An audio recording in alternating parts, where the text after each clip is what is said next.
everybody, welcome to my homestead and welcome to my channel. My name is Jared. Okay, I think I have this all together now. I decided that it's time to come back to the 10 Lost Tribes spreadsheet and go over all quotes that I know of at the moment that have to do with the 10 Lost Tribes. This is an important topic.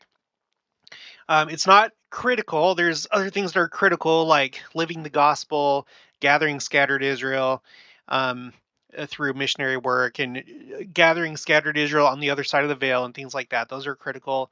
This is still important, but it's not something that you absolutely have to understand, but it's good to understand.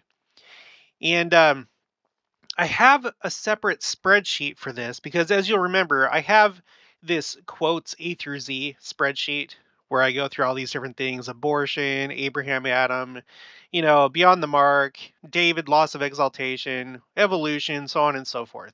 So why don't I have the 10 lost tribes on here? The reason why is because there are conflicting quotes that have to do with the 10 lost tribes. And here's the crux of it. There is one theory in the church that the 10 lost tribes, when the northern kingdom was conquered by Assyria in about 721 BC, they were carried away captive into Assyria, and there was a main group that continued further on afterwards. They escaped. They went on, and they went to some unknown location, similar to how Lehi and his family came to the Americas. And so there was a main group that went to a hidden location, but not all went there. There were some that were scattered throughout the nations of the world, and that's what happened to the 10 tribes. So therefore, the theory goes is that there's still a hidden group somewhere. Now, we've explored the world, right? We have satellites. Explorers have gone all over the world. But this theory maintains that they're still hidden in some kind of way. And the theories range from they're inside caverns inside the earth, or that the earth is hollow. There's other theories that say that they advanced technologically beyond the rest of humanity, and that they left Earth and they're going to come back. And that's kind of what gave rise, or possibly inspired, Battlestar Galactica. The person that created that, he was a member of the church, and you can find interviews where he talks about this concept. So there's a whole bunch of theories by group number one that believes that there's a hidden group that's going to come back before the second coming. That's theory one. Theory two, okay, is that it simply means that the 10 tribes after the Assyrian conquest were carried north into Assyria, and then from there, after the captivity, and as some escaped, they primarily went north into the countries of Europe, but also throughout the world, but with a big concentration in Europe specifically, because that's the countries of the north, the land of the north. Okay, so I have to put this on a timeline because the timeline demonstrates a point. And my belief is that in the early church, they did believe that there was a hidden group, a main group, still together, unknown to the world, and that they would come back. But in later times, something changed. And now they're not talking about that anymore, and in fact saying the opposite. I'm going to show you this timeline. And I think it's important to do a timeline like this because, some people are disturbed. Oh, well, so-and-so said this, but now this person says that, and it contradicts. Isn't this the true church? Isn't revelation being received? And if something's true, how could they be receiving conflicting information from the Lord, right? Well, I think that to understand this, we first have to read three scriptures. The first one is in Isaiah chapter 28, verses 10 and verse 13. Verse 10, For precept must be upon precept. Sorry, what? For precept must be upon precept, precept upon precept, line upon line, line upon line, here a little and there a little. Verse 13, and the word of the Lord was unto them precept upon precept, precept upon precept, line upon line, line upon line, here a little and there a little, that they might go and fall backward and be broken and snared and taken. The Book of Mormon, 2 Nephi, chapter 28, verse 30. For behold, thus saith the Lord God, I will give unto the children of men, line upon line, precept upon precept, here a little and there a little. And blessed are those who hearken unto my precepts, and lend an ear unto my counsel. For they shall learn wisdom. For unto them that receive I shall give more. And from them that shall say, We have enough, from them shall be taken away even that which they have. So, line upon line and precept upon precept implies a timeline. That in the beginning of a dispensation, our own dispensation, for example, we start off with a little, and then we get a little bit more, and then we get a little bit more, and then it just continues, which makes sense, right? Because that's why one of the unique distinctions of our church from other churches is that we have a living prophet who actively and currently receives revelation. Okay. So things get clearer and clearer, and there's more and more light over time. Okay, so, and then the last one is D&C 98, verse 12. For he will give unto the faithful line upon line, precept upon precept, and I will try you and prove you herewith. Okay, so that's the first thing to understand. Another thing to understand, I just want to pull this up really quick. I have an anonymous poll that you can take. Okay, I'll put the link for this in the description below if you haven't taken it yet. Where I asked my audience, which is comprised mostly of English speakers. I don't know if anyone out there is like translating this, so probably exclusively English speakers, primarily from the US and Canada and the UK and Australia and stuff like that. So in no way does this represent the entire church. It's just a very, very small sampling of these very specific regions. But these are the results. So far, as of right now, I have 1,205 people that have taken this poll. Okay, let's go. So as you can see, by far the largest group is Ephraim, 88.5%. Okay, and then the next one is Manasseh, 5.6. Now, I'm sure Manasseh would be bigger if I was doing these videos also in Spanish, but anyway, let's break it down by question. So we have Ephraim with 1,066, Manasseh with 67. Joseph only, and it seems that there are some people that have not been assigned to either Ephraim or Manasseh, at least at this time. I don't know how that works, but 19. Benjamin, 13. Judah, 12. Levi, 6. These three tribes are the ones that mainly comprise modern-day Jews.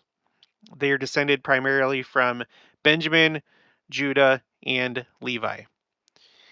All right, these are Jews. Now, was each one of these people recognized by the world as Jews? I don't know. Maybe some of them. Maybe some of them not so much.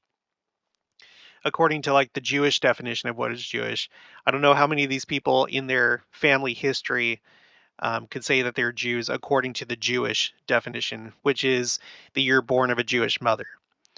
But whatever the case, the next biggest group after Joseph and his sons, Ephraim and Manasseh, are the Jews.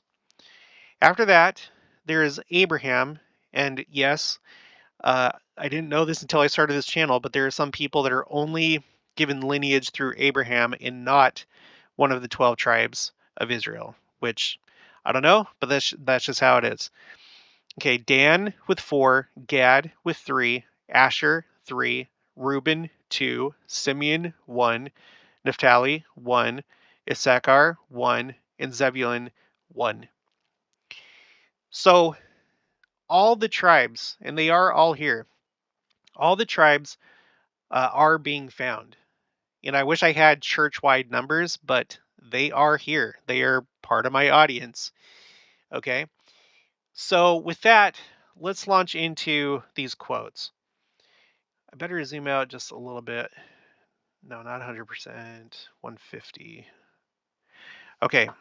So this first one is from History of the Church, Volume 1, pages 312 to 316. This is Joseph Smith himself, Joseph Smith Jr., president of the church. Okay, he says, and now I am prepared to say by the authority of Jesus Christ that not many years shall pass away before the United States shall present such a scene of bloodshed as has not a parallel in the history of our nation. Pestilence, hail, famine, and earthquake will sweep the wicked of this generation from off the face of the land to open and prepare the way for the return of the lost tribes of Israel from the north country. The people of the Lord, those who have complied with the requirements of the new covenant, have already commenced gathering together to Zion. All right. So I have these color coded by, does this quote suggest that there is a main group or no? And in this case, no. He's talking about the lost tribes of Israel coming from the north country, in that this process has already commenced. And then he continues, this is the state of Missouri. Therefore, I declare unto you the warning which the Lord has commanded to declare to this generation, remembering that the eyes of my Maker are upon me, in that to him I am accountable for every word I say, wishing nothing worse to my fellow men than their eternal salvation. Therefore, fear God and give glory to him, for the hour of his judgment is come. Repent ye, and embrace the everlasting covenant, and flee to Zion, before the overflowing scourge take you. For there are those now living upon the earth whose eyes shall not be closed in death until they see all these things. Now that's a key part too, and I should highlight that. There are those now living upon the earth whose eyes shall not be closed in death until they shall see all these things. And he's mentioned a number of things, including the 10 lost tribes. This is back in the time of Joseph Smith, 1833. He doesn't make reference to the rising generation.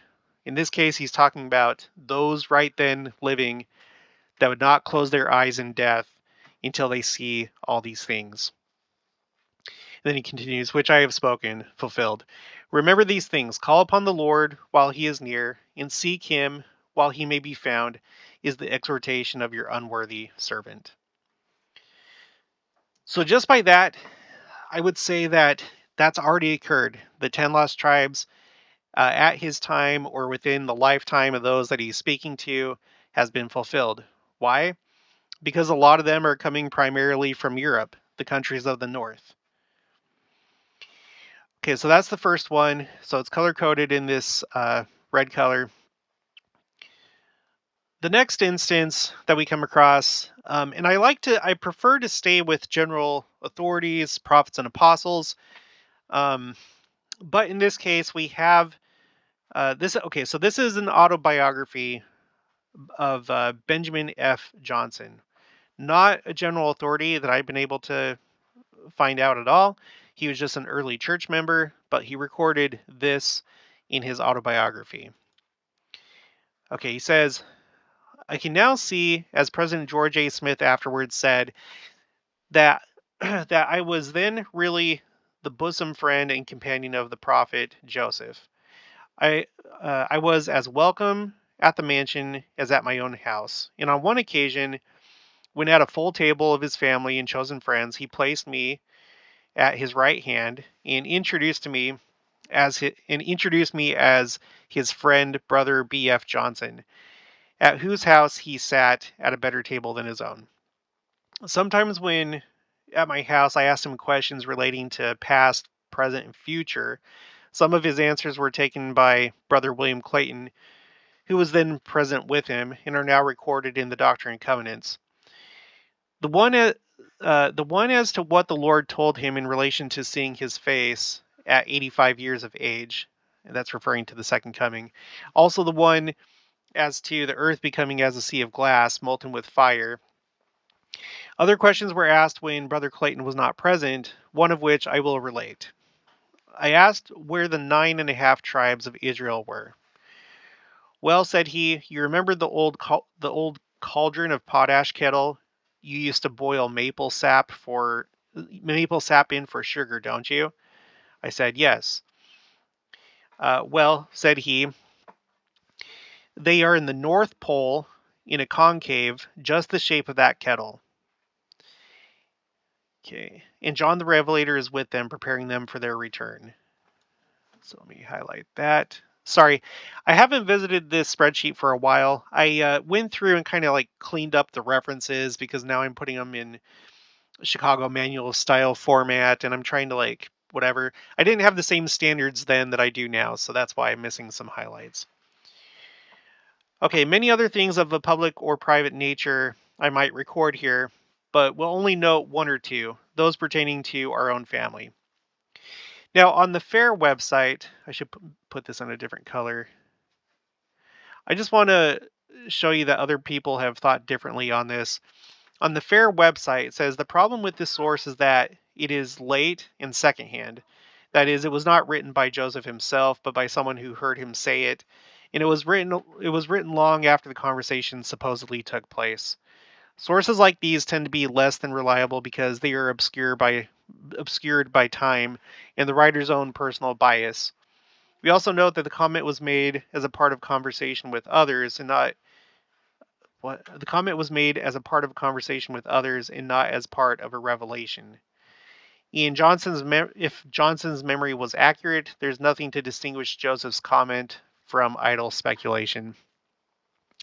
And I think that's true, but I think there's some people that read this and hold this as gospel truth, and that's up to you. But I don't know. I don't know that I necessarily believe this. Okay, so let's just continue. Let's see. Okay, the next one is Orson Pratt in Journal of Discourses, Volume 18, pages 22 to 27. Yikes. I don't think I'm going to read this whole thing, but I'm going to kind of skim through it.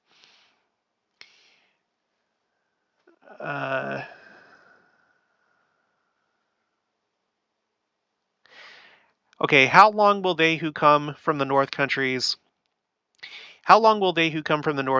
tarry in the heights of Zion? Sometime. They have got to raise wheat, cultivate the grape, wine and oil, raise flocks and herds, and their souls will become as a watered garden. They will dwell in Zion a good while, and during that time there will be 12,000 chosen out of each of the 10 tribes, besides 12,000 that will be chosen from Judah, Joseph, and the remaining tribes. 144,000 in all. Chosen for what? To be sealed in their foreheads. For what purpose? So that the power of death and pestilence and plague that will go forth in those days, sweeping over the nations of the earth, will have no power over them. These parties who are sealed in their foreheads will go forth among all people, nations, and tongues, and gather up and hunt out the house of Israel wherever they are scattered, and bring as many as they possibly can into the church of the firstborn, preparatory to the great day of the coming of the Lord. 144,000 missionaries, quite a host. All this has got to take place. There are persons in this congregation, here we go, there are persons in this congregation who will be in the midst of Zion when the 10 tribes come to Zion from the north countries, and will assist bestowing the blessings promised by the Almighty upon the heads of the tribes of Israel. Well, that was 1875, and I'm not so sure that anyone is still alive from that time. We're now in the year 2023. So he may have gotten something wrong, or both wrong and right. What I would suggest is that he was right, that there were people from the 10 tribes that were part of the church at that time as missionary work was going on. Okay. Let me just highlight this really quick. Now, what about the 144,000? I want to refer you to two playlists that I have. Okay, so if you go to the home page of my channel, you'll notice these tabs at the top: home, videos, shorts, live, and then playlists. So a playlist is a collection of videos. For those of you that don't know, there's people that don't. They're new to YouTube, or they're maybe up there in age. And I have playlists for a lot of different things. A lot of the key concepts that have to do with the second coming. You can browse through these, but there's two in particular that I would point your attention to. The first one is I have a playlist for the 144,000. And this is another thing that different people have said different things about them. But, for example, I always like to go to this account of Zadok Judd, who in his patriarchal blessing said that he was called as one of the 144,000. There are other ones here. I'm not sure which one. It's probably been mentioned a few times. Maybe watch this one, Revelations chapter 6 and 8 and 7. It's already happened, or possibly this very first one. When did the selection of the 144,000 start? Because I have quotes that have to do with that, where Joseph Smith said that the selection had already begun back at that time.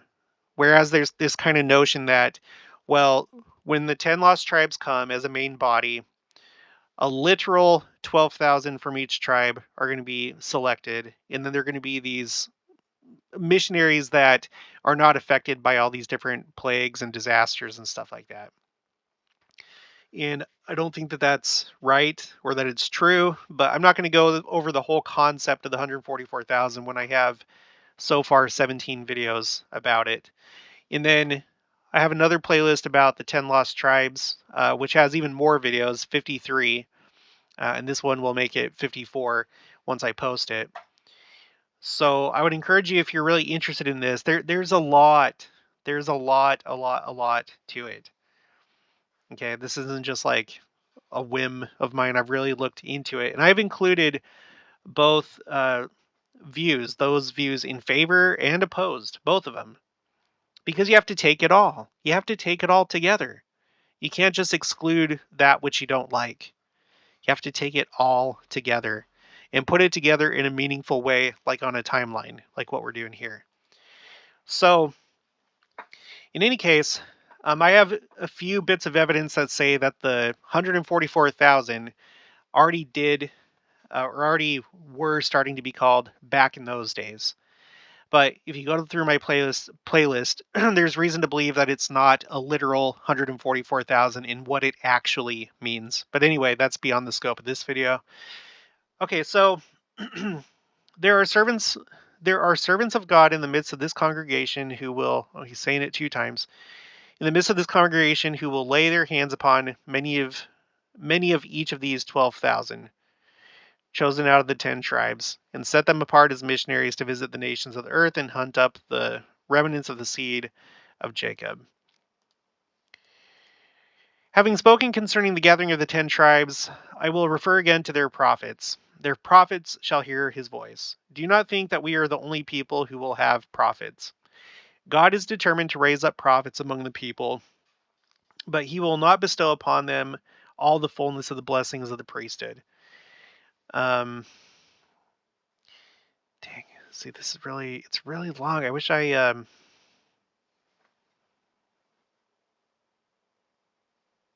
that's the most important part of this. There is another interesting thing that he says here, though. Okay, whether the missionaries,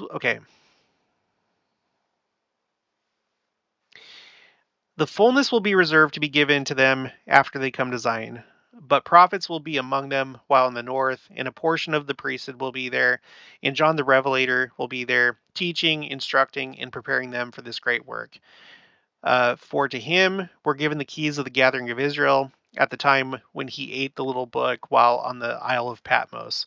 At that time, John was a very old man, but the Lord told him that he must yet prophesy before many kingdoms and nations and peoples and tongues, and he has got that mission to perform in the last days. The spirit and power of Elias will attend his administrations among these 10 tribes, and he will assist in preparing them to return to this land. Whether missionaries will be sent from Zion to hunt up these dispersed tribes in the north, I do not know. But one thing I do know from that which is reported by those who have tried to find a passage to the pole, that there is a warmer country off there, and that birds of passage go north to find a warmer climate. That I know from the writings of intelligent men who have been on voyages of discovery. And I know furthermore that they have crossed by means of dogs and sledges a certain portion of this great band of ice, and have come to an open sea, which proves that there is a warmer country further north. There's a tract of country around the pole, some 700 or 800 miles in diameter, that no man among the nations that we are acquainted with has ever explored. Now, I mean, okay, let's just do Russia. I know some will dispute this if you're like a proponent of things like flat Earth or things like that. But if you're not, there's not a warmer land up here. We have Russia, we have Alaska, we have Canada, Greenland, but it doesn't seem that that's the case. At least according to satellite imagery, you might come up with things like, well, it's hidden from the eyes of the world. I mean, I don't know. Maybe, I guess you could say, well, there's caverns up here that go to the center of the Earth. I don't know. Maybe you could say like, well, they're in Greenland. They're under like an ice cap or whatever. I don't know. Maybe. I don't know. I'm not going to say no, but I'll show you what's said later on in this timeline. Okay, so um, I also know that it would be a very easy matter for the Lord to cause deep and extensive valleys, very deep in comparison with high ranges of mountains around them, where the temperature would be comparatively mild, the same as in these mountains here. We see all the rigors of an Arctic winter on our eastern ranges of mountains. Okay, so again, I don't want to spend all the time going over what he said here. Orson Pratt was pretty big on going off into like the more fringe topics of the gospel, including the 10 tribes and stuff like that. When you go through the Journal of Discourses, you will find him all the time talking about all these like very little and fringe things. He was actually repudiated because he went off and wrote a book. I always forget what it's called. I think it was called The Seer, where he came up with like different theories that were deemed to be apostate or not in line with the gospel. And so anyway, not that I discount everything that he says, but I think that he was probably wrong about the 10 lost tribes. Here's another one by him. This would have been 1875. That's another thing I need to fix. Okay, this is also in volume 18, but on page 68, column B. By and by, when all things are prepared, when the Jews have received their scourging, and Jesus has descended upon the Mount of Olives, the 10 tribes will leave Zion and will go to Palestine to inherit the land that was given to their ancient fathers. And it will be divided amongst the descendants of Abraham, Isaac, and Jacob by the inspiration of the Holy Ghost. They will go there to dwell in peace in their own land from that time until the earth shall pass away. But Zion, after their departure, will still remain upon the western hemisphere, and she will be crowned with glory, as well as Old Jerusalem. And as the psalmist David says, she shall become the joy of the whole earth. Beautiful for situation is Mount Zion on the sides of the north, the city of the great King. Okay, now here's a new one that I haven't covered on the channel yet. This is from Wilford Woodruff. At the time, he was president of the Quorum of the 12 Apostles, Journal of Discourses, volume 22, page 343. He says, "He burst the bonds of death and conquered the tomb and came forth with an immortal body filled with glory and eternal life, holding all the powers and keys he held while in the flesh, having appeared to some of the holy women and the apostles. He then went and administered to the Nephites upon this continent, and from here he went to the 10 tribes of Israel and delivered to them the gospel. And when they return," now this is the key right here, "and when they return, they will bring the history of the dealings of Jesus with them while in his immortal body. And when they return." Okay, now this is another key concept. Let's take a look at the earth. So the theory that I hold on to, that there's not a main group, and before anybody says it, people will always be like, well, why can't it be both? Why can't it be both, that there's a hidden group and, or like, why can it be neither one, but it's like a mixture of the two? The reason why is because either there's a hidden group or there's not a hidden group, no matter what the size. That's what my theory, that's like the crux of my theory. There is no hidden group, like group hidden from the world. Okay, so 721 BC, the north is conquered by Assyria. They're carried away captive, but a main group does escape and travels north. And so time goes on, they're here somewhere. And then at the time of Christ, they're still there. And Christ comes and he visits them. And during this whole time, they have scriptures and they have prophets, just like there were prophets over here in the Americas. Okay. But then through the passage of time, they're conquered. So, for example, after Christ, I think it was about 400 years late. When did it happen? In the 300 or 400s, that's when the Roman Empire adopted Christianity as the official state religion, and it was imposed on everybody. And this gave rise essentially to the Roman Catholic Church. And then about 600 years, I think it was like in the 600s, that's when Islam came on the scene. And they experienced a very, very rapid expansion, going west and then all the way up into Europe, into the Iberian Peninsula. Not the entire thing, but like basically this part right here. You still had Christian kingdoms up in the north. That's a big part of Spanish and Portuguese history. And they expanded going east all the way to Indonesia. And actually, Indonesia is the largest, as far as population goes, it's the largest Muslim country in the world.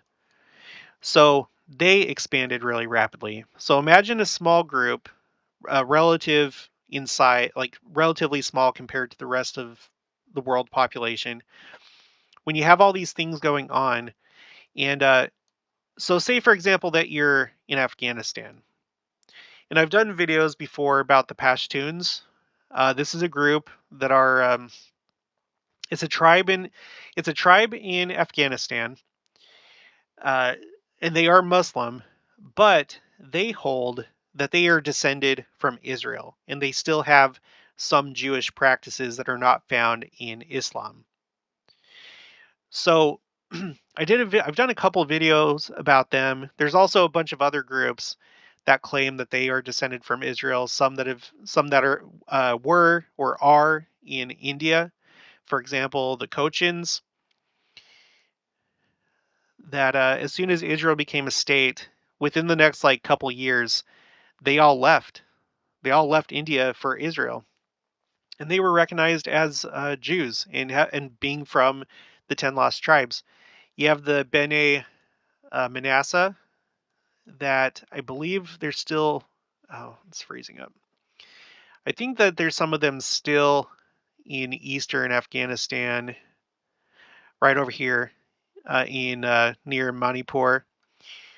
Okay, and there's other groups. In fact, what are they called? It's been a while since I've looked into this, but okay, no, I had to stop and I had to find it. So there's a couple groups out there, including this one, Shavei Israel, where they're working with these different groups throughout the world uh, that have a tradition that they are descended from Israel. So here's some of the main communities: the Inca Jews, the hidden Jews of Poland, B'nai Menashe. I think that's the one I was talking about. That's in eastern India. Other communities, let me click on that. So Africa, you have a bunch. The Ibu are especially really prominent. In fact, they say that their name Ibu comes from Hebrew, or the way that however it's pronounced in Hebrew. But there's different groups in Africa. You have Asia, Afghanistan, Bukharan Jews, Indonesia, Jews in Japan. So you have groups right now. Excuse me. You have groups right now that are looking for these groups that claim that they're descended from Israel and are part of the 10 lost tribes. So going back, so yeah, there definitely was a main body, and who knows where they went, and they probably split up from time to time, went to different places like Afghanistan. Some of them went east, but it seems that most of them went north. And so, as these large religious movements are picking up steam, you can imagine that they are probably absorbed into that or to forced to convert. We know that the Catholic Church has a very rich tradition of, and by the way, my mom's family is Catholic, so don't think that I don't like Catholics. But everyone knows that they have a history of forced conversion and destroying religious documents or confiscating them. For all we know, for all anybody knows, the scriptures from the 10 lost tribes are sitting right here in the Vatican. Where is it? Where's the Vatican? Vatican. Right here.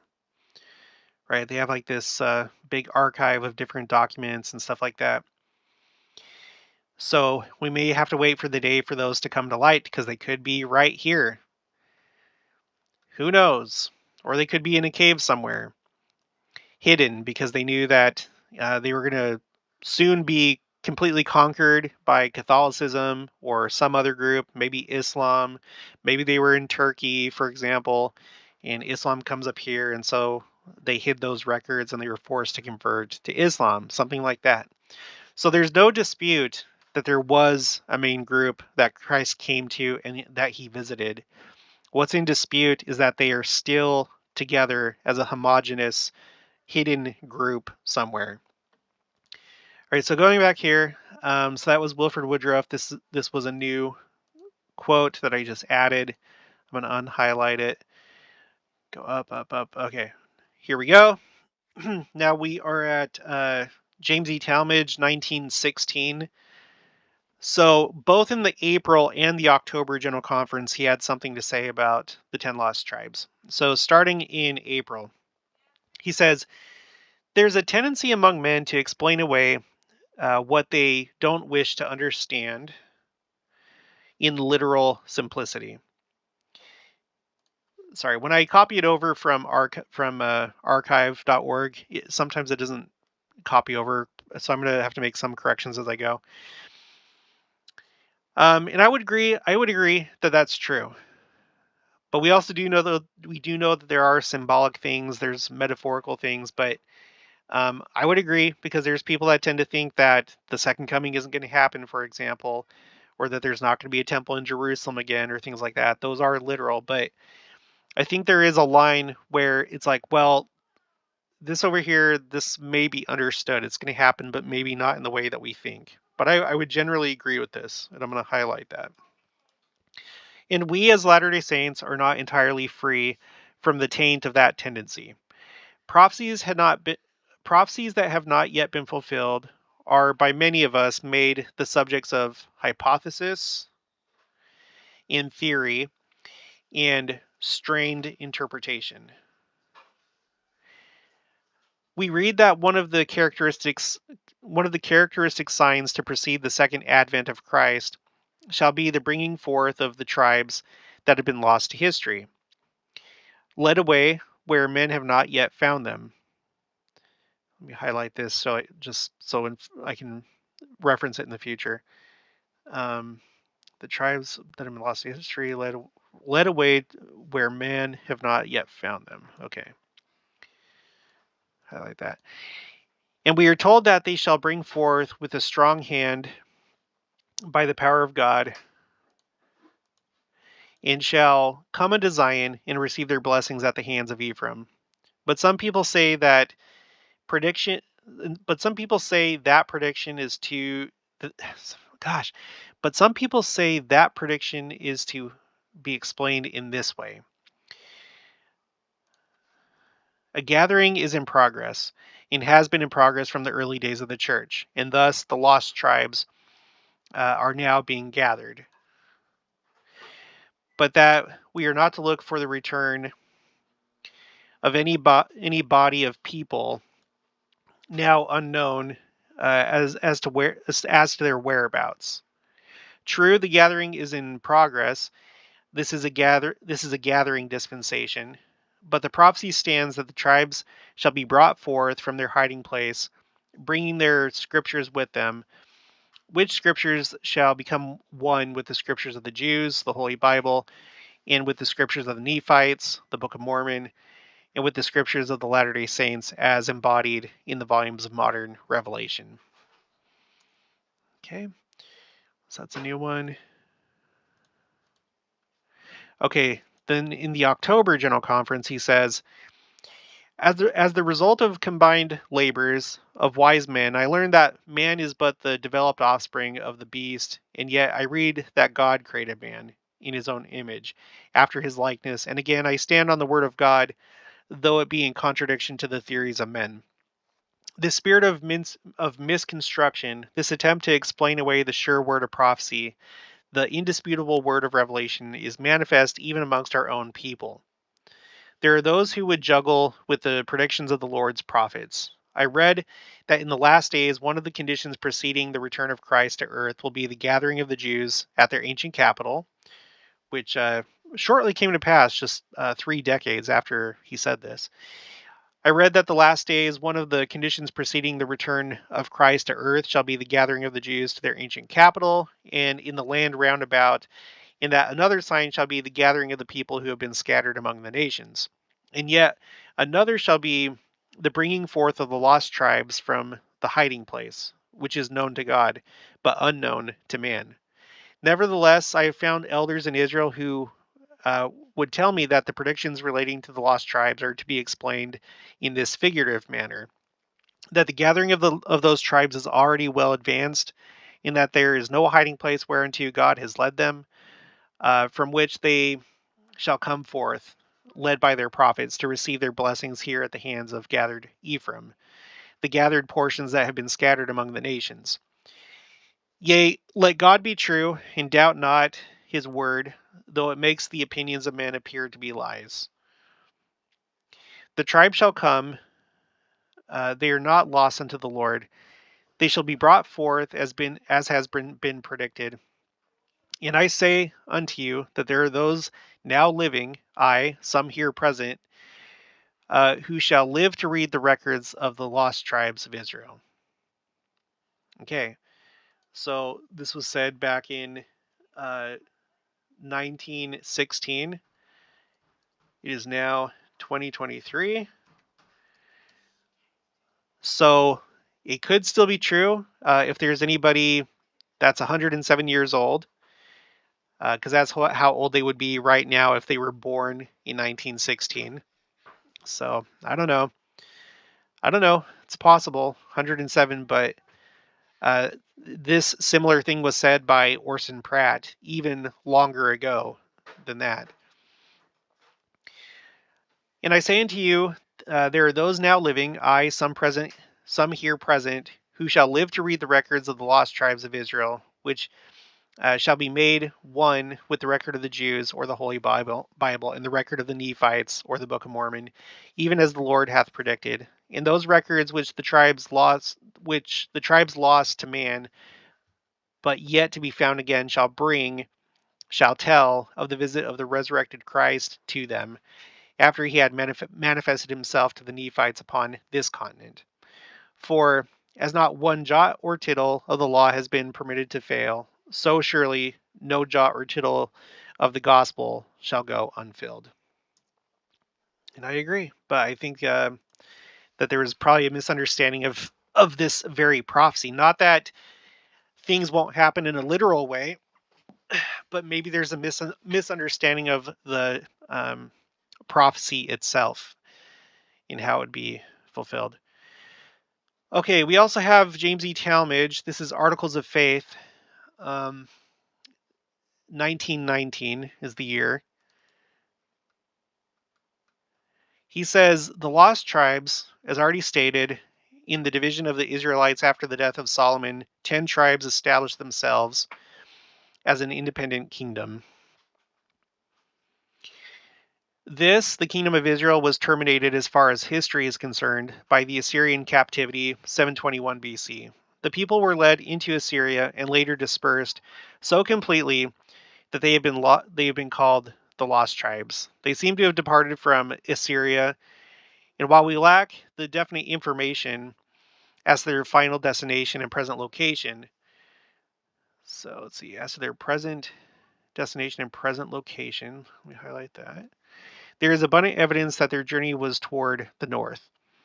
The Lord's word through Jeremiah promises that the people shall be brought back from the land of the north, and a similar declaration has been made through the divine revelation in the present dispensation.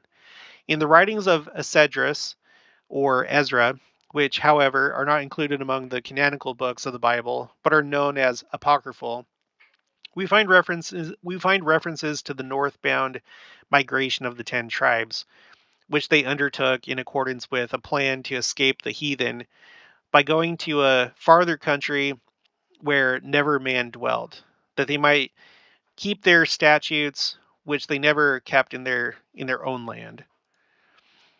The same writer informs us that they journeyed a year and a half into the north country, and gives us evidence that they remained in the land of their, but he gives us evidence that they remained in the land of their captivity. Now, by the way, there's a really good article called, there's this article in the Ensign from February 1994 called Tracing the Dispersion by Terry M. Blodgett. And he talks about the linguistic evidence of their travels and their presence in certain parts of the world. And I already went over this in a video. In fact, do I have that still pulled up? Yeah, I have a video called 10 Lost Tribes, Tracing the Dispersion, Europe.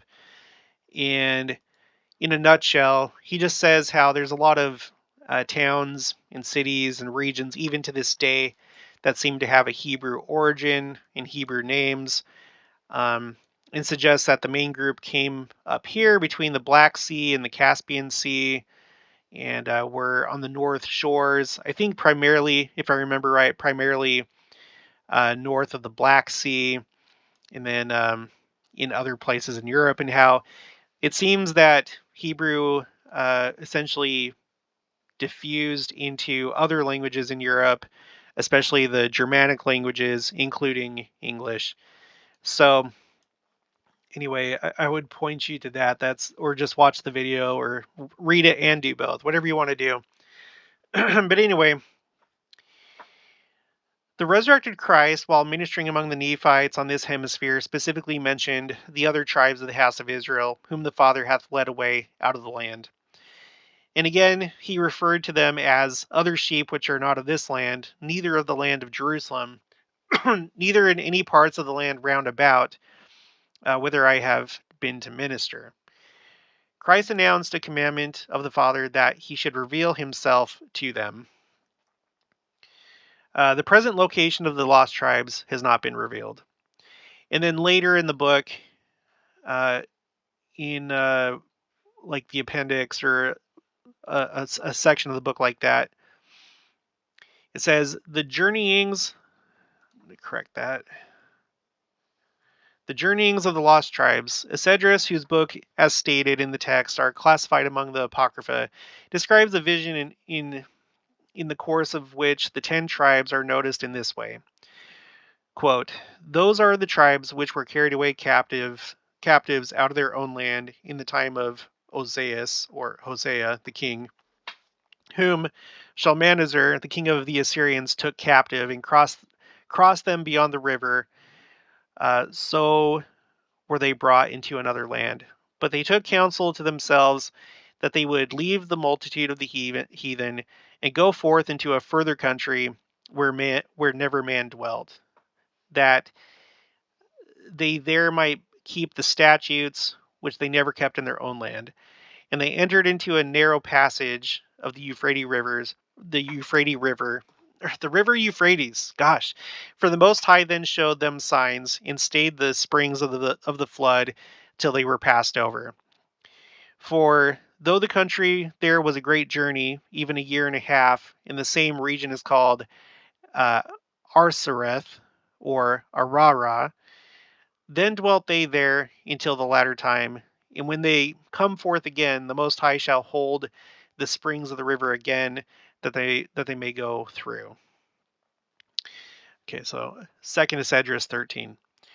Concerning the journeyings of the tribes toward the north, Elder George Reynolds, in his little work, Are We of Israel, says, quote, they determined to go to a country where never man dwelt, that they might be free from all contaminating influences. That country could only be found in the north. Southern Asia was already the seat of a comparatively ancient civilization. Egypt flourished in northern Africa, and southern Europe, I might add, opposed to northern Europe, was rapidly filling the future rulers of the world. They had therefore no choice but to turn their faces northward. The first portion of their journey was not, however, north. According to the account of Esdras, they appeared to have at first moved in the direction of their old home, and it is possible that they originally started with the intention of returning there too. Probably in order to deceive the Assyrians, they started as if to return to Canaan, and when they crossed the Euphrates and were out of danger from the hosts of Medes and Persians, then they turned their journeying feet towards the polar star. Esdras states that they entered in at the narrow passage of the river Euphrates, the Lord staying the springs of the flood until they were passed over. The point on the river Euphrates at which they crossed would necessarily be in its upper portion, or lower down would be too far south for their purpose. The upper course of the Euphrates lies among lofty mountains. And isn't that like the Caucasus? Let me refresh this. Map, please come back.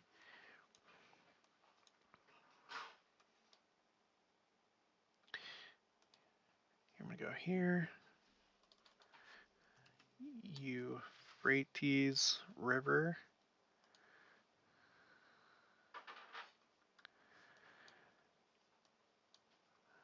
Man, I don't know. Whatever. Okay, let's go back. Lofty. Okay. The upper course of the Euphrates lies among lofty mountains near the village of Pastash. It plunges through a gorge formed by precipices more than 1,000 feet in height and so narrow that it is bridged at the top. It shortly afterward enters into the plain of Mesopotamia. How accurately this portion of the river answers to the description of Esdras of the narrows where the Israelites crossed. The tribe shall come, they are not lost unto the Lord, they shall be brought forth as hath been predicted. And I say unto you, there are those now living, here we go again, 1919, there are those now living, some here present, who shall live to read the records of the lost tribes of Israel. Oh, but he's quoting from the talk that we already read, so that's why it's being repeated. But he's pretty intent that it's going to happen within the lifetime of people living at that time, 1916. Okay, so there's that. The next one is Orson F. Whitney in a book called Saturday Night Thoughts, 1921. The Lost Tribes. It is maintained by some that the Lost Tribes of Israel, those carried into captivity about 725 BC, are no longer distinct, are no longer a distinct people, that they exist only in a scattered condition, mixed with the nations among which they are taken by their captors, the conquering Assyrians. If this be true, and those tribes were not intact at the time Joseph and Oliver received the keys of the gathering, why did they make so pointed a reference to the leading of the 10 tribes from the land of the north? Well, I have an answer for that. What if, and just what if it happens to be that Russia and Ukraine and these Eastern European countries, what if this is primarily where they're at and they have remained distinct? I don't know if you've noticed before, but when you look at Russians and like Eastern Europeans, they have a different look to them a lot of the time. I'm not going to go over those similarities now or those differences now, but hopefully you've maybe noticed that there's a distinction in the way that they look compared to other Europeans. It's slight, but you can see it in their cheekbones, their eyes, so on and so forth.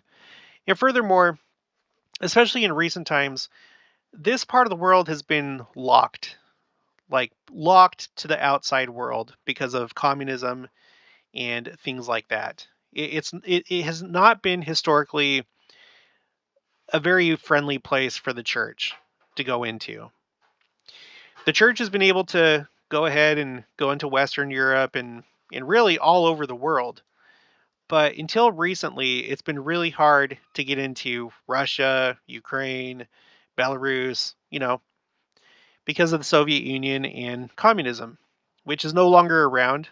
But even still, it seems like there's a little bit of difficulty in that area. We still don't have that temple that was announced for Russia. I don't know where the plans stand for that. But what if the case may be that the 10 lost tribes, the bulk of them, are here in Russia? I'm actually going to read that quote later on from Sister Nelson, where she seems to hint to the fact that there's quite a diversity of tribes in this area. And why might that be? Well, maybe it's because this is primarily where the 10 lost tribes are, in the lands of the north. Russia is directly north, or at least like Moscow is almost directly north of Israel. And so is Ukraine.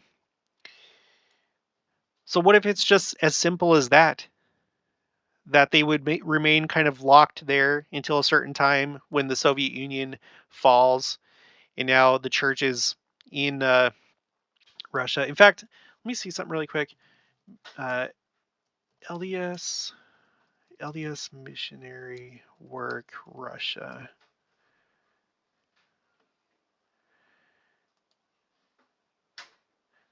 Church says all American Latter-day Saint volunteers have left Russia. I don't know if there's an update to this. If you know anything about this, do you have a missionary that's serving in Russia right now, or are they still not there? As the United States government urges American citizens in Russia to consider immediately leaving the country, the Church of Jesus Christ of Latter-day Saints confirmed they no longer have any Americans serving there. Any Americans. So there probably is some kind of missionary work going there, but maybe it's just Russian nationals and maybe some others. The Church of Jesus Christ of Latter-day Saints does not have any foreign full-time missionaries in Russia. Oh, well, that answers it.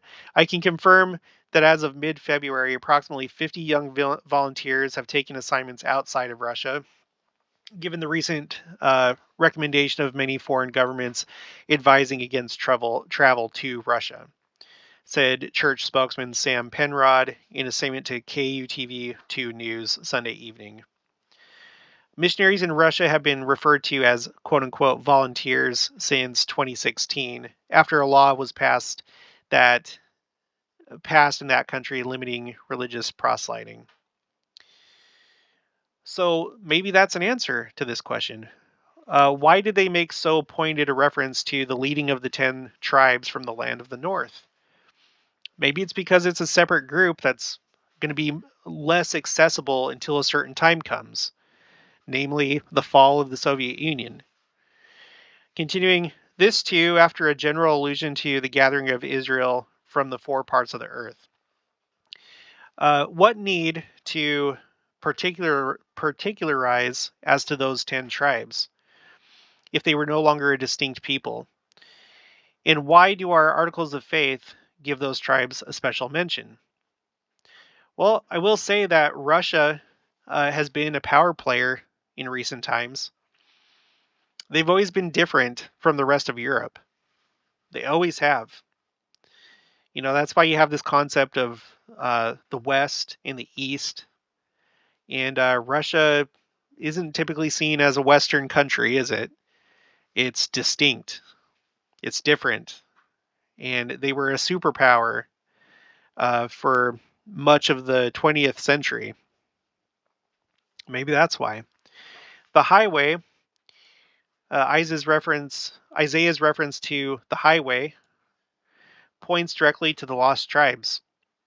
Now, we've already looked into that, and when you click on the reference for highway, it takes you to path of righteousness. Yeah, I'm not going to do it right now, but it's in my playlist where the highway spoken of, it seems like it's talking about the covenant path, the straight and narrow path. Right? Doesn't that make sense? As Russians and others in other countries up there get baptized, they're going on a highway of righteousness. Anyway, points directly to the lost tribes, respecting whose return from the north country. His fellow prophet Jeremiah promises an event that shall so far eclipse. Okay, promises an event that shall so far eclipse in scope and grandeur Israel's exodus from Egypt that the latter will no longer be mentioned. You know what? I have a quote from David A. Bednar that says that that's happened in the Philippines. And I also have an article from President Nelson that talks about the parallel between the original Exodus and the early pioneers and their Exodus. And he compares the two. And we don't talk about the original Exodus really anymore. The Jews still do. Every time that there's a feast day, most of their feast days call the mind back to the original Exodus. But that's not what we do anymore, right? When was the last time that you celebrated Passover? Not Easter just by itself, but Passover also to commemorate when Israel was led out of Egypt. When was the last time that you and your family did that? And if there's some of you out there, I'm sure there might be one or two. That's not a general practice in the church, right? Okay, Ephraim and the returning tribes. It was Ephraim who lifted the ensign for the gathering. It is to Ephraim that the returning tribes will bring forth their rich treasures, receiving from him their spiritual blessings, and the boundaries of the everlasting hills shall tremble at their presence. Sorry, again, when I copy these things over, it doesn't copy over perfectly. Because archive.org, it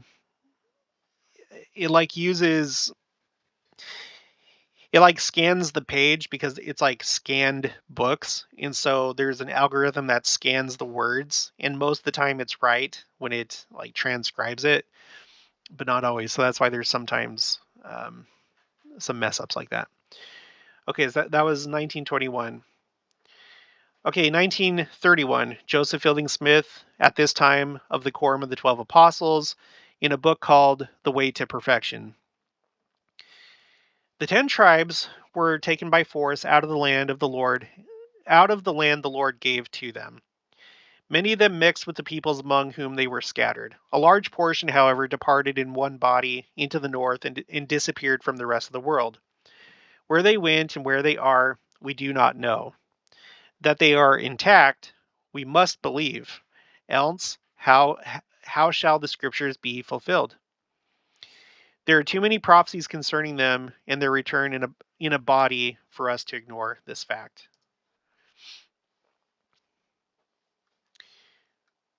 Okay, now here we are, 1950. This is Ezra Taft Benson. At this time, he's in the Quorum of the 12 Apostles, April 1950 General Conference. The gathering has three phases. The gathering of Israel to the land of Zion, right? And a lot of that's been accomplished. If we're talking about Zion, referring to America, the land of America, that's definitely happened. That was like what the first part of church history was all about. Okay, the American hemisphere, the return of the 10 tribes from the countries of the north, and the reestablishment of the Jews in Palestine as God's chosen people. So I'm not putting this in either color because this is kind of neutral. You can take it either way. You can take it the way that I just said, again, that they're primarily in the north, maybe even primarily in Russia, of all places.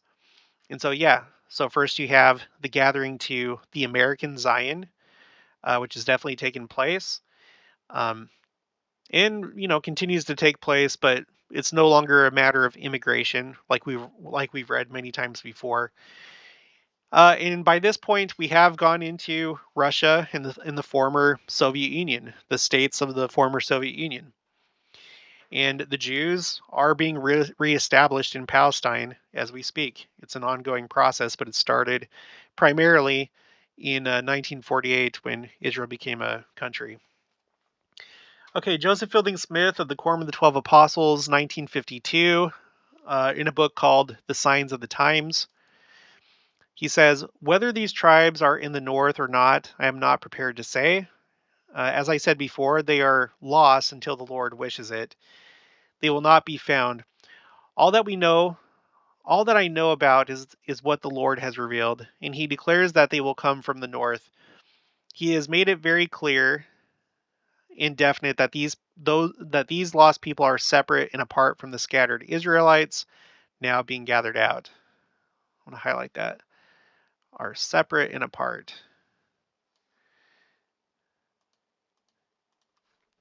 Okay, and I'm going to unhighlight this. Okay, the next one, this is from Mark E. Peterson of the Quorum of the 12 Apostles, April 1953 General Conference.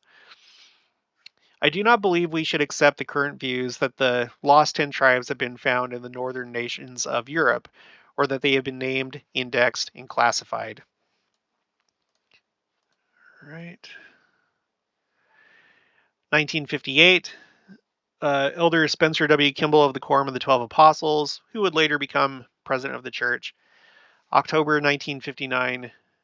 Oh, oops, I have this in the wrong slot. This was in 1959. Okay. Many moderns, lay and trained, have speculated on the origin of the early Americans. Your history, talking to the Native Americans, sets at rest that question. Many people have questioned the divinity of the Holy Bible. Your record establishes it as the Word of God. Many have denied that Jesus was the very Son of God. Your record leaves no doubt. With its companion scripture, the Bible, there's proof for every honest soul that God lives, that Jesus, who was begotten by him, is the Redeemer, the Savior. It establishes the truth of the exalting gospel, which now came rapidly from the throne of God to the prophet, to you and to us. Missionaries are now teaching the true gospel to you and your children. You heard today of the organization of the first Lamanite mission in the southern hemisphere, the Andes Mountains. Your record, the Book of Mormon, named after one of its chief historians, makes clear the numerous predictions of the Bible. Other plates will have their seals broken, and additional truths will be revealed. It tells of your brethren, the 10 tribes of Israel, who disappeared from Babylon. Should say Assyria. Well, I don't know. Who disappeared from Babylon into north countries where your people headed west. When your people headed west to this world. They will return with their prophets, and their sacred records will be a third witness of Christ, or for Christ. They, the 10 tribes, you, the Lamanites, and the believing of us, also carrying the blood of Israel, will jointly build the city of our God, the New Jerusalem, with its magnificent temple. The end of it will come, the millennium will be ushered in, the Lord Jesus Christ will return to lead his people, and the earth will be renewed and receive its paradisiacal glory. I probably don't need this first part. I accidentally left that in because something was going on as I was reading that, but it changed. Okay, now we have Spencer W. Kimball, 1963, April General Conference. He's still in the Quorum of the 12 at this time. For behold, I shall speak unto the Jews, and they shall write it, and I also speak unto the Nephites, and they shall write it, and I shall also speak unto the other tribes of the house of Israel, which I have led away, and they shall write it. Quoting from 2 Nephi 29, verses 3 through 12. Then he says he will gather the three folds into one. What are the three folds? The Jews, the Nephites, and the other tribes of the house of Israel. He will be their shepherd, and the records of the 10 tribes are still to be recovered. So this statement here, this is interesting because it doesn't break it up into 4 groups, because that's what the main body theory maintains, that there's 4 groups. Well, and potentially more, but primarily the Jews, the Lamanites, or the descendants of Lehi. Okay, so first Jews, descendants of Lehi, and then you have Israel scattered throughout the world, which would be number 3, and number 4 would be the 10 lost tribes that are in a main group. But in this, he just talks about 3 folds instead of 4. He doesn't make the distinction anymore that there's, that the 10 tribes are broken up into 2 groups. One being the main group, the other group being those of us that are here right now in the church that were scattered throughout all the nations. So I think that that's interesting because this is around the time that we stop seeing anything said about the main group theory.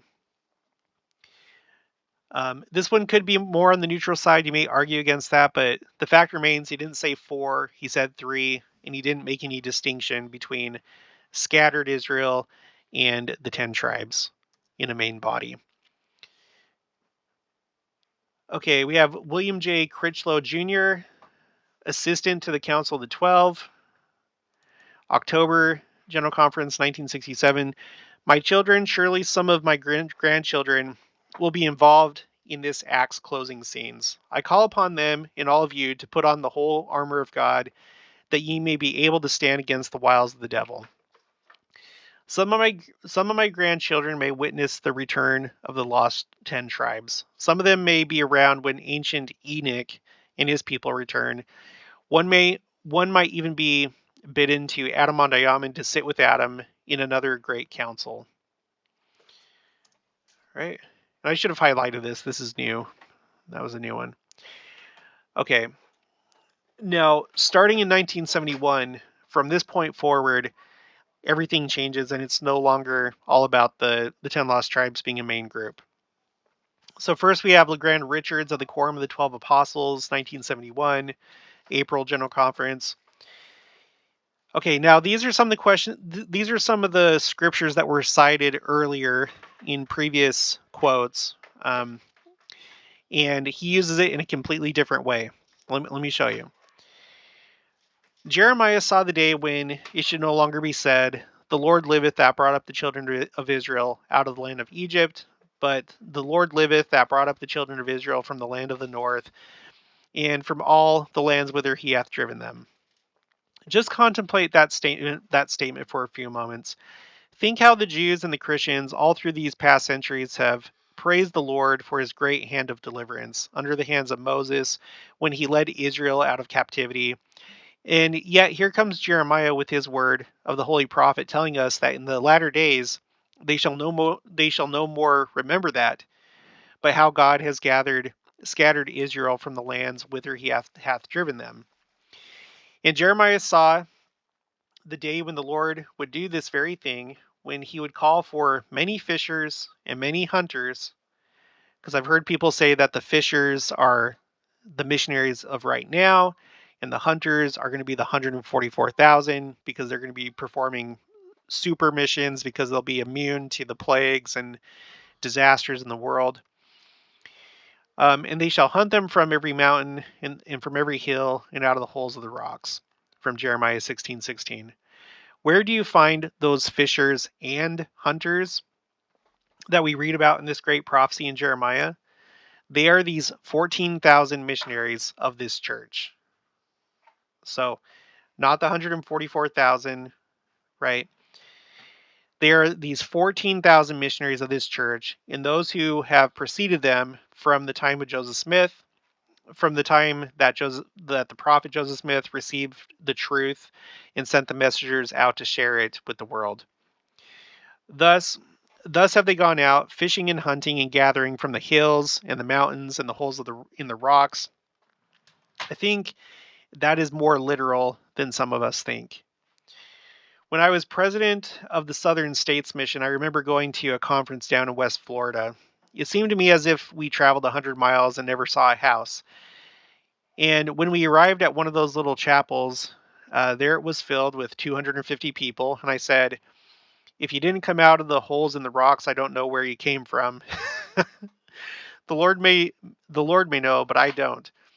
Well, that was literal, and we see that being fulfilled right before our eyes. There isn't time to go into the details, but Jeremiah described the gathering of our people here in these valleys of the mountains in just as definite terms as our historians have written it. Okay, I'm going to move on. Okay.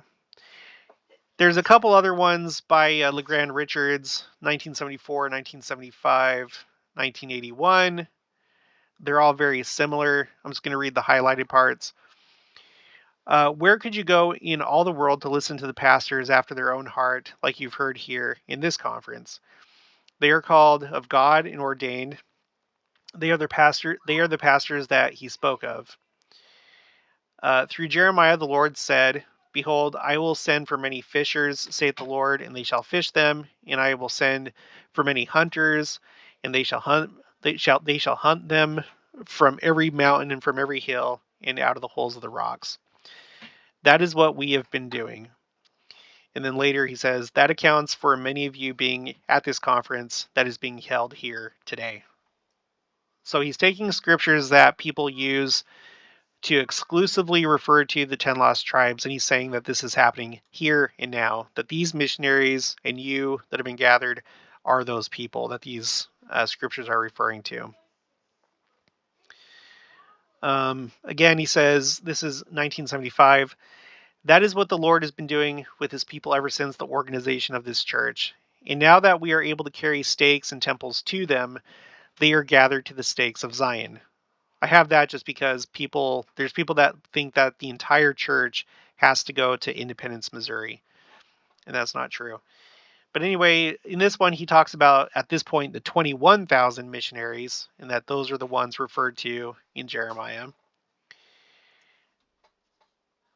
1981, he does it again, and now it's 30,000 missionaries that are fulfilling Jeremiah's prophecy. Okay, now we're at Bruce R. McConkie, 1983, in a talk called The Keys of the Kingdom, April 1983, General Conference. These keys empower those who hold them to lead all Israel, the 10 tribes included, from all the nations of the earth, coming as the prophetic word affirms, one by one and two by two. Which that goes against the idea that the 10 tribes are in a big group, a big homogeneous hidden group. He says here the 10 tribes, in fact I should highlight it, the 10 tribes included, coming one by one and two by two to the mountains of the Lord's houses, there to be endowed with power from on high. All right, let me take the highlight off that because that was a new one. Okay, Bruce R. McConkie, The Millennial Messiah. This is from 1985, pages 216 to 217. But, says one, are they not in a body somewhere in the land of the north? Answer, they are not. They are scattered in all nations. The north countries of their habitation are all countries north of their Palestinian home, north of Assyria, from whence they escaped, north of the prophets who attempted to describe their habitat. And for that matter, they shall also come from the south and from the east and the west and the ends of the earth. Such is the prophetic word. But, says another, did not Jesus visit them after he ministered among the Nephites? Answer, of course he did, in one or many places as suited his purposes. He assembled them together then in exactly the same way he gathered the Nephites in the land of Bountiful, so that they too could hear his voice and feel the prints of the nails of his hands and in his feet. Of this there can be no question. And we suppose that he also called 12 apostles and established his kingdom among them, even as he did in Jerusalem and in the Americas. Why should he deal any differently with one branch of Israel than with another? Query, what happened to the 10 tribes after the visit of the Savior to them near the end of the 34th year after following his birth? Answer, the same thing that happened to the Nephites. There was righteousness for a season, and then there was apostasy and wickedness. Yeah, it could just simply be apostasy and wickedness rather than being conquered, although that could be the case too.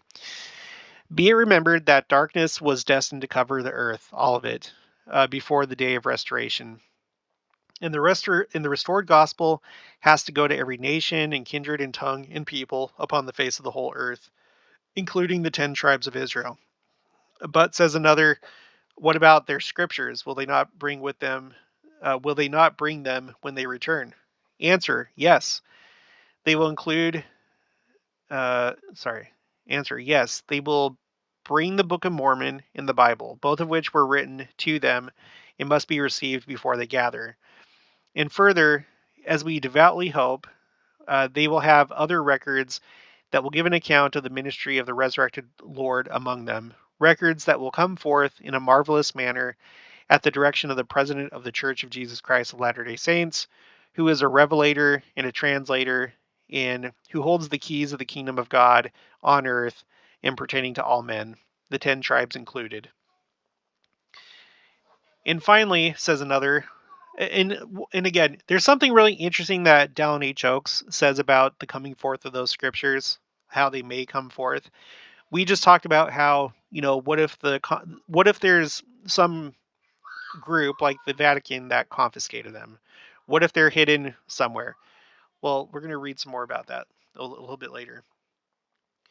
And finally, says another, will they not come with their prophets and seers? Answer, there's another way that they or any people can be gathered. Of course, they will be led by their prophets who are subject to and receive instructions from the prophets who report their labors to the one man on earth who holds and exercises all keys of the kingdom in their fullness.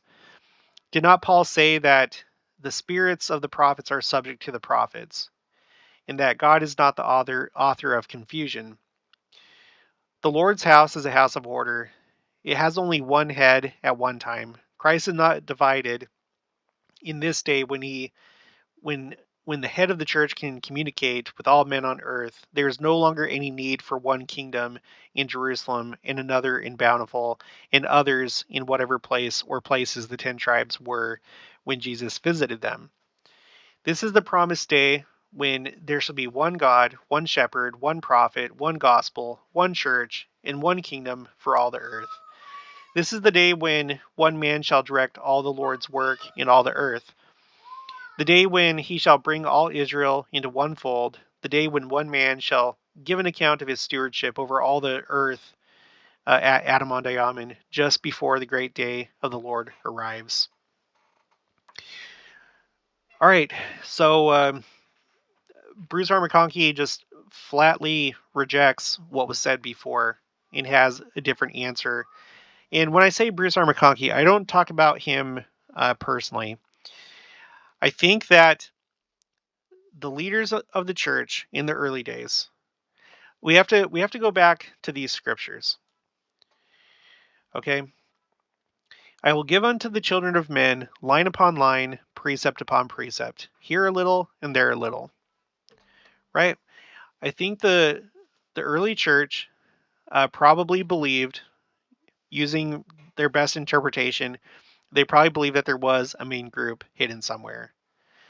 But it seems like at some point that changed, and I wouldn't be surprised if it was because of revelation and inspiration, and not just Bruce R. McConkie or LeGrand Richards going rogue.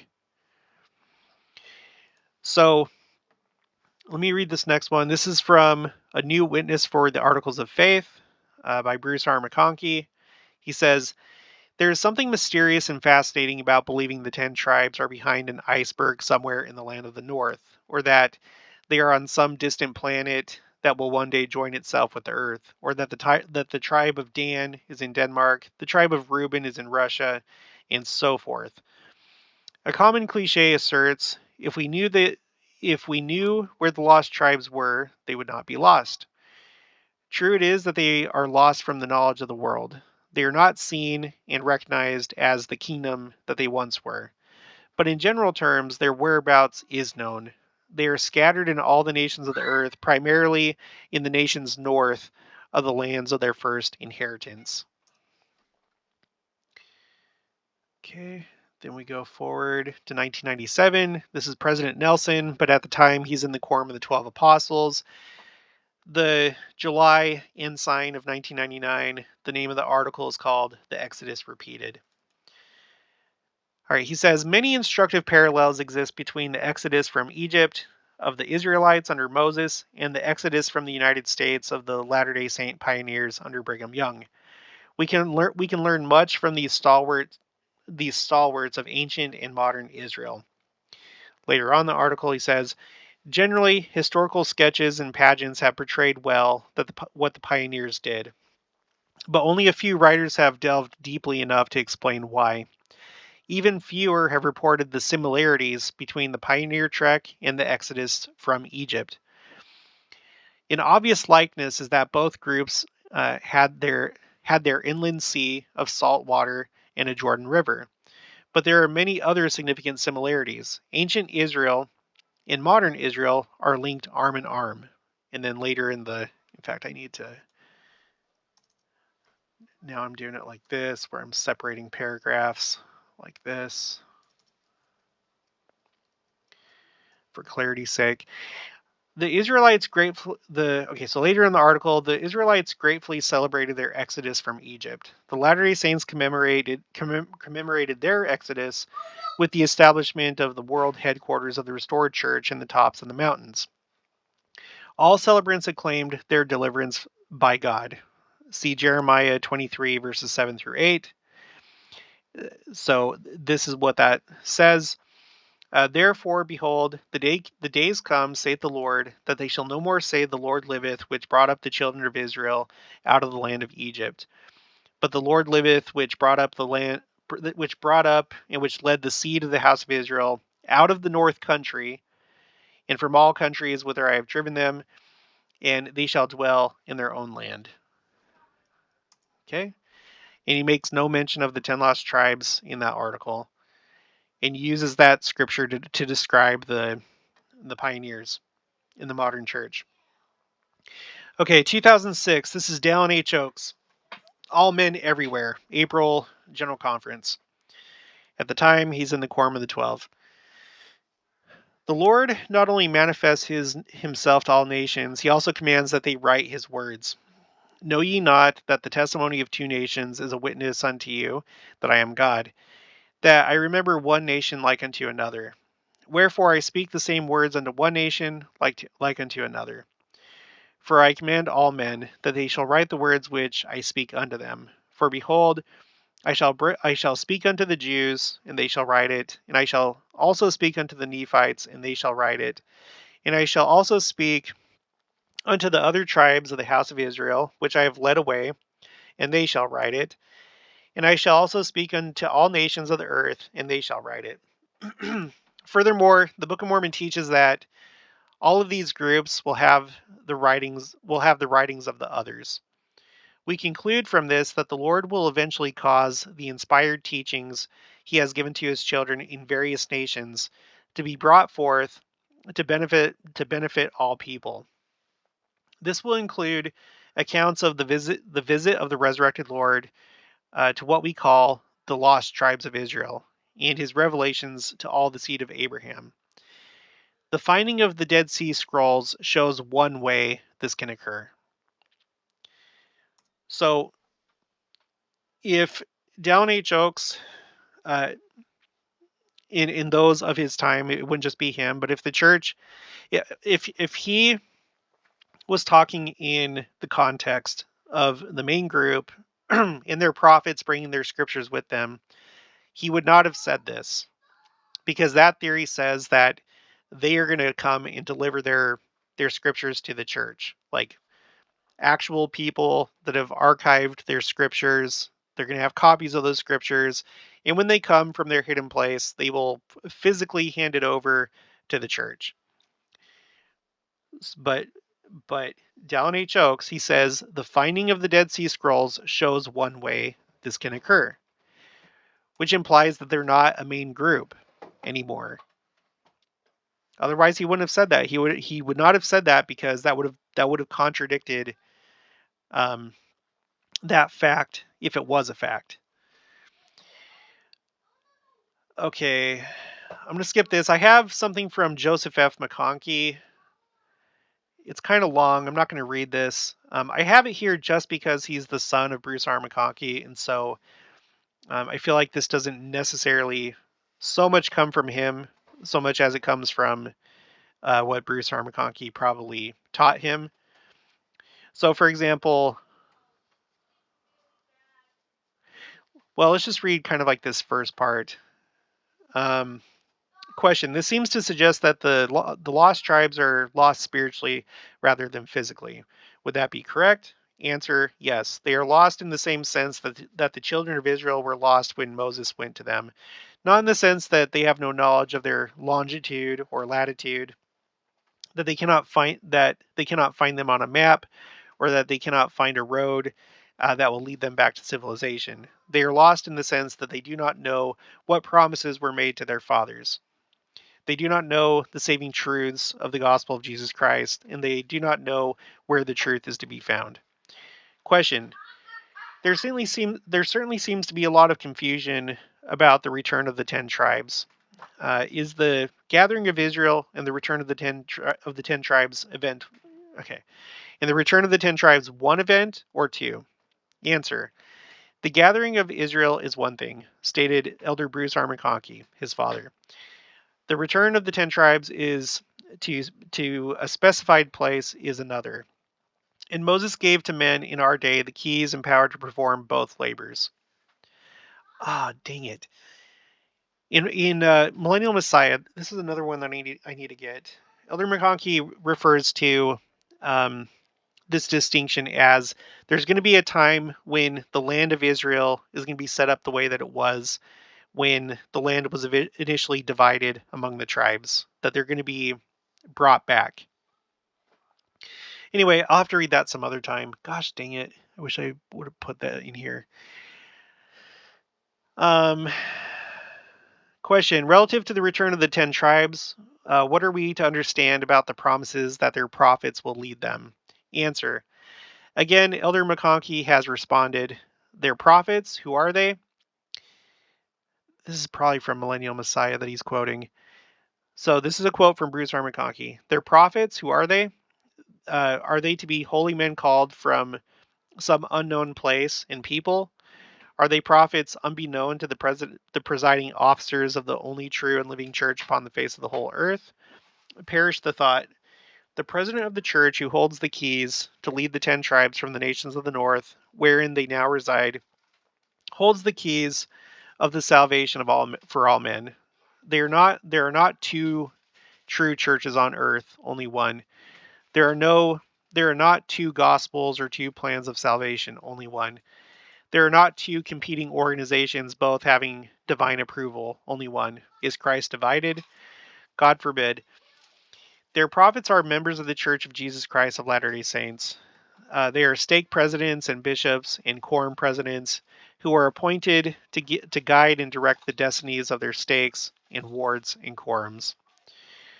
Question: do we know anything about the highway that is spoken of as being cast up in the great deep upon which the 10 tribes are to return? Answer: the language comes from Isaiah. We will let him respond. Quote, and an highway shall be there, and a way, and it shall be called the way of holiness. Okay, there you go. This is what I was talking about before. The way of holiness. Or you could say the covenant path. Continuing, Isaiah says, the unclean shall not pass over it, but it shall be for those, the wayfaring men, though fools, shall not err therein. No lion shall be there, nor any ravenous beast shall go up thereon. It shall not be found there, but the redeemed shall walk there, and the ransomed of the Lord shall return, and come to Zion with songs of everlasting joy upon their heads. They shall obtain joy and gladness, and sorrows and sighings shall flee away. That's from Isaiah 35, verses 8 through 10. Isaiah was speaking of the straight and narrow path, not a physical highway built of asphalt or cement. Okay, question. Does this text indicate why the tribes will return? Answer. It appears that they will come to receive the blessings of the temple. Okay, I'm going to skip through that. Question. No, the rest of this is, I'm not going to go through all that. All right, so yeah, that's why I kept it, is because he quotes Bruce R. McConkie. I'm going to have to go and find those other quotes. Sometimes it's a pain, but anyway. Okay, now, 2018. This is during the Hope of Israel Worldwide Youth Devotional. And Sister Nelson said something very, very interesting. And by the way, the only two speakers at that devotional was Sister Nelson and President Nelson. And they kind of like took turns speaking. Like first it'd be him, then it'd be her, then he would talk again. And so it was that kind of thing. Okay, so again, she's not going to just say some rogue thing. President Nelson is right there. She's not going to say something that's not right. Sometimes people will be like, well, she's not the prophet. But guess what? She's the wife of the prophet, and she's speaking with him. And she's not just going rogue. She's not going to say something that goes against the doctrines of the church.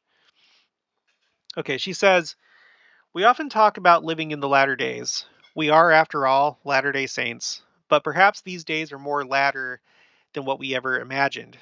This truth became a reality for me because of what I experienced during one 24-hour period that commenced on June 15th, 2013. My husband and I were in Moscow, Russia.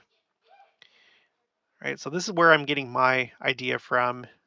Bruce R. McConkie said that they are scattered, but primarily in the countries north of Palestine. And let's look at the map again. The northernmost country north of Israel is in fact Russia. I guess you could say Norway. Well, no, because look, Russia right here, these islands, those are even farther north than Norway. So no, Russia. Russia's the farthest north. Okay. Let me point out, she says, perhaps these days are more latter than we ever imagined. And she's linking this idea to the fact that there's these different tribes found in Russia. But let me just read the story in case you haven't heard this before. While President Nelson met with priesthood leaders, I had the privilege of meeting with nearly 100 of our sisters. I love our Russian sisters. They are spectacular. When I stepped to the pulpit to speak, I found myself saying something I'd never anticipated. I said to the women, I'd like to get to know you by lineage. Please stand as the tribe of Israel that represents the lineage declared in your patriarchal blessing is spoken. Benjamin, a couple of women stood. Dan, a couple more. Reuben, a few more stood. Naphtali, more stood. As the names of the 12 tribes of Israel were announced, from Asher to Zebulun, and as the women stood, we were all amazed with what we were witnessing, feeling, and learning. How many of the 12 tribes of Israel do you think were represented in that small gathering of fewer than 100 women on that Saturday in Moscow? 11. 11 of the 12 tribes of Israel were present in that one room. The only tribe missing was that of Levi. I was astonished. It was a spiritually moving moment for me. By the way, never mind. Okay. Immediately after those meetings, my husband and I went directly to Yerevan, Armenia. The first people we met as we got off the plane were the mission president and his wife. Somehow, she had heard about this experience in Moscow and with great delight said, "I've got Levi." Just imagine our thrill when my husband and I met their missionaries the next day, including an elder from the tribe of Levi, who just happened to be from Gilbert, Arizona. Now listen to this. Now, when I was a little girl attending primary in Raymond, Alberta, Canada, I learned that in the last days, before the second coming of the Savior, the 12 tribes of Israel would be gathered. This is an allusion to the 10 lost tribes. That's what she's talking about here. And she just told an experience where in a land, the northernmost land north of Israel is Russia. When she was there, she came across all the different tribes. And then, even Armenia, Armenia is north of Israel. Here's Armenia, here's Israel, right? And this is on the path up to, but anyway, he was from Mesa, Arizona. Anyway, whatever. Or from Gilbert. Okay, so that truth was thrilling me. What was thrilling to me, at the same time, quite overwhelming to wrap my head around. Quite overwhelming to wrap my mind around. So imagine what it was like for me to be with members of all 12 tribes of Israel within a 24 period of time. I've since learned that I probably should not have asked those sisters to identify themselves by lineage because patriarchal blessings are sacred and the lineage declared in them is personal. Yet, I am so grateful for the privilege I had of seeing the fruits of the gathering of Israel firsthand. The impact of that experience has never diminished in my heart or mind. My dear brothers and sisters, these are indeed the latter days. There has never been a time like this in the history of the world. Never. Again, I can back up what she says. Now, if I was doing a Russian YouTube channel or Ukrainian or something like that, would there be more diversity than there is here among a English-speaking crowd? I don't know, but based on what her experience, I would think, yeah, probably. Yeah, probably. In Russia, there's probably much more diversity. And who knows? I wish I had access to these numbers, but I don't. There's no way for me to know. I don't know if the church keeps some kind of like master pie chart of the tribes of Israel. That would be really cool to see. So you see how this could all be the case. You have, and there's more quotes, but let's just do a quick little thing. You have the northern kingdom that is conquered, carried captive into Assyria. A group of them leave as a main body. They go up, this way, up here, somewhere around this area, somewhere. Christ comes to them after he's resurrected. After he leaves, a couple hundred years go by, and just like the Nephites, they fall into apostasy. Or, like I said, maybe some of them were conquered by, the prevailing of Christianity in the West over here, or possibly the Muslims if they survived that long as a unified people still living the gospel. And so, they all primarily remain mostly up here somewhere because this is where they were traveling to get away, go to a place where man never dwelt. So they come up here, to remote areas or something like that. And then through time, they mix in with the peoples of Europe. But because this is where they stopped.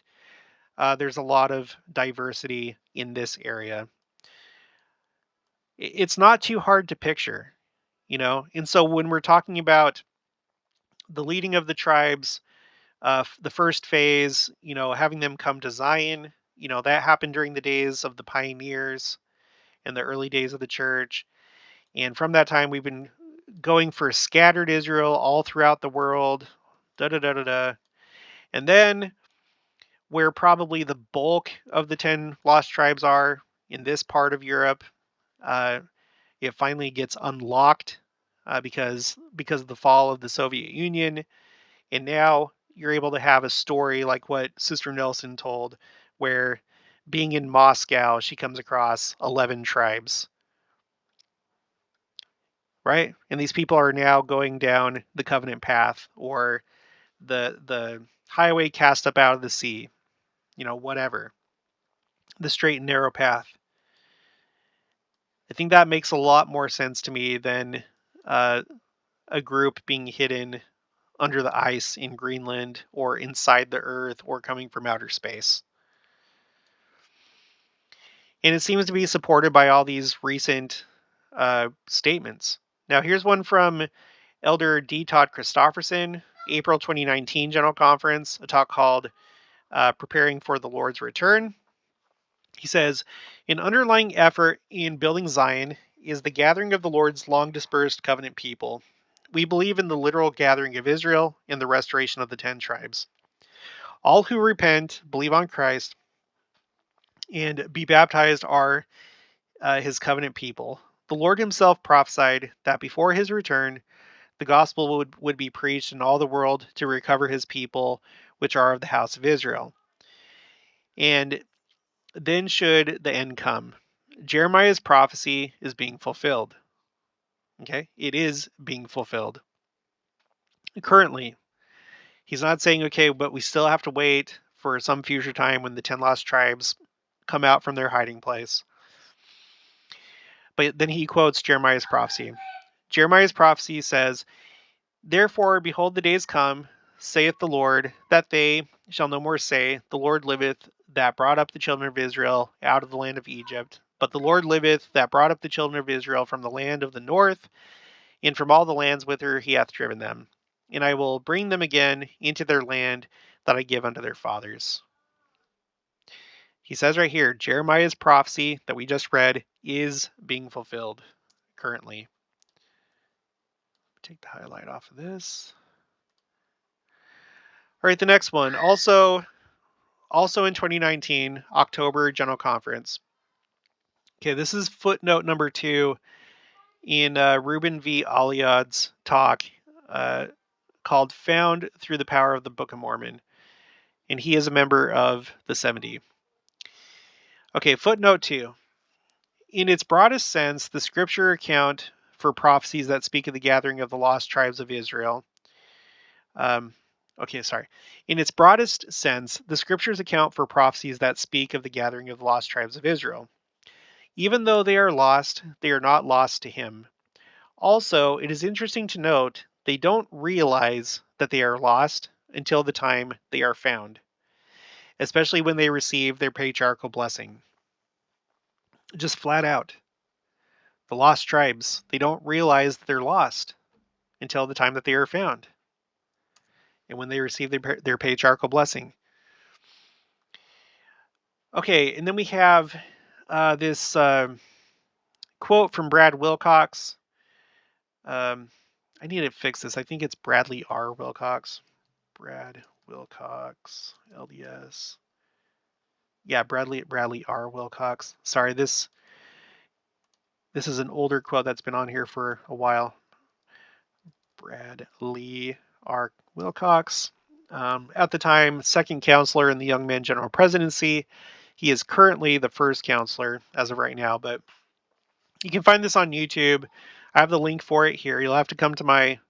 Well, no, actually, I think I have it pulled up right here. Yeah. I'm not going to refresh it because then it's going to start playing it. But this is the video. But this is what he says about the 10 lost tribes. He says, as we conclude, let's just say, all right, brother Wilcox, We know we're supposed to gather Israel, but what exactly does that mean? Assyria from the north came in, horrible, bloodthirsty warriors. They killed many of the northern tribes, the 10 tribes that made up the kingdom of Israel. And those they didn't kill, they dragged away, and they separated them because if they kept them together, they would have rebelled. But they separated them, and so within a few generations, they forgot who they were. They were spread throughout all the northern countries, but they forgot who they were. So they're probably not wandering around some polar ice cap in Old Testament clothing.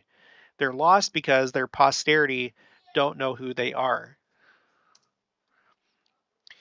And then the most recent quote that I have on here is from Elder David A. Bednar when he was in the Philippines. This was a area-wide broadcast. This is also on YouTube. Just look up Philippines area-wide broadcast. You'll find it. And this is what he says. Let me highlight this part right here because this is the key. Okay. So think of Gordon B. Hinckley in the early 1960s coming here and leaving 6 North American missionaries. And that was it. And look at here and all throughout the Philippines today. This is a miracle greater than the parting of the Red Sea. In a previous quote, we were reading, well, how could it be, that that these scriptures are fulfilled, that there's going to be a miracle greater than the parting of the Red Sea, Israel being led out of Egypt. How could that be unless there's a group of 10 lost tribes that come from a hidden place? Well, according to Elder Bednar, he says that what's happened in the Philippines specifically from the 1960s until now is a miracle greater than the parting of the Red Sea. And then he continues, and it will continue because of the devotion, the consecration, the faithfulness of the members. Now, what's so special about the Philippines? I'll show you. LDS membership by country. Let's go to the Wikipedia article. It has this table. Let's go down to membership numbers. Members. Okay. So the country with the most, oh my gosh. Where is it? Sorry. Zoom in and then I lose my place. The country with the largest membership is the United States with 6.8 million. After that, it's Mexico with 1.5. After that, it's Brazil with 1.4. But after that, it's the Philippines with just a little bit under a million. And they only started in the 60s. Compare that to Mexico and Brazil. Well, okay, to be fair, I don't know when missionary work began in Brazil. No, yeah, I do. Nope, I do. Let me pull up my spreadsheet. Okay, pull it up. By the way, I rearranged all the tabs down here. Now I have it just strictly alphabetical order, just for ease of anybody, coming here. Let's go to my quotes, second coming timeline. No, sorry. My timeline, second coming. Control F, Brazil. Okay, here we go. I found it. So missionary work began in Brazil in 1928. 1928. So let's look at Mexico. In Mexico, missionary work began in 1876, even longer ago. And here's Finland, Austria, Samoa. Of course, Samoa doesn't have as large of a population as the Philippines, but there's a bunch of other countries here. South Africa, Chile, India. These are in the 1850s. Iceland, Norway, Switzerland. On and on and on.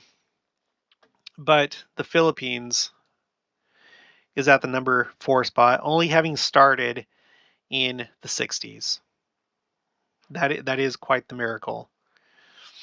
So That's all that I have right now. I am aware of other quotes from Bruce R. McConkie that I need to add to this, but there's a pretty clear distinction, I would say, between the early church and the modern day church. So the early church, with the exception of this very first quote by Joseph Smith Jr., it looks like they all pretty much believed that there was a main group somewhere, hidden, unknown to man. Some statements were more explicit than others. Others just kind of alluded to it. But it's pretty clear that something happened, possibly as early as 1963 or around this time. But I would say definitely by 1971. The very last sure statement that we hear in General Conference that there's a main group was in 1967. Interestingly, that was the year of the 6-Day War in Israel, where they captured Jerusalem. But anyway, that's the last time that we hear about it in modern times from general authorities, either general officers, general authorities, apostles, or prophets. Okay, this is the definite line, like right here, somewhere right here. So I don't know if they had kind of been talking about it amongst themselves. Maybe a prophet at the time received further light on the subject, but it suddenly changes. It goes from green to red, like almost in an instant. So you can't just ignore all the red.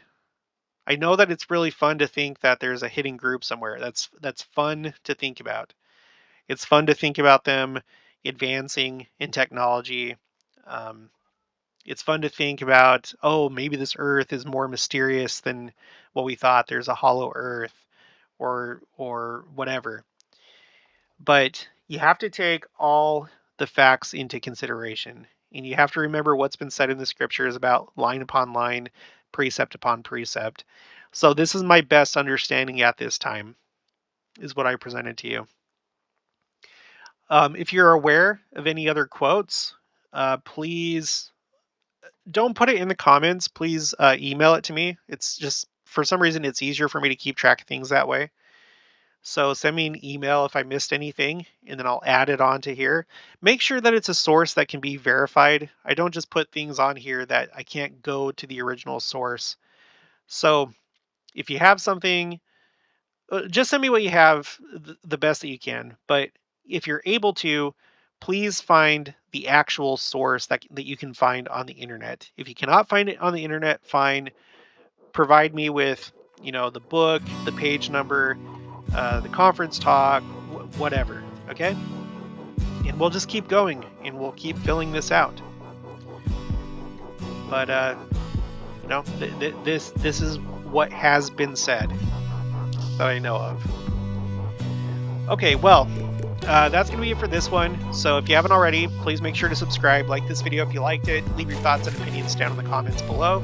Also make sure to share it, and I'll talk to you guys later.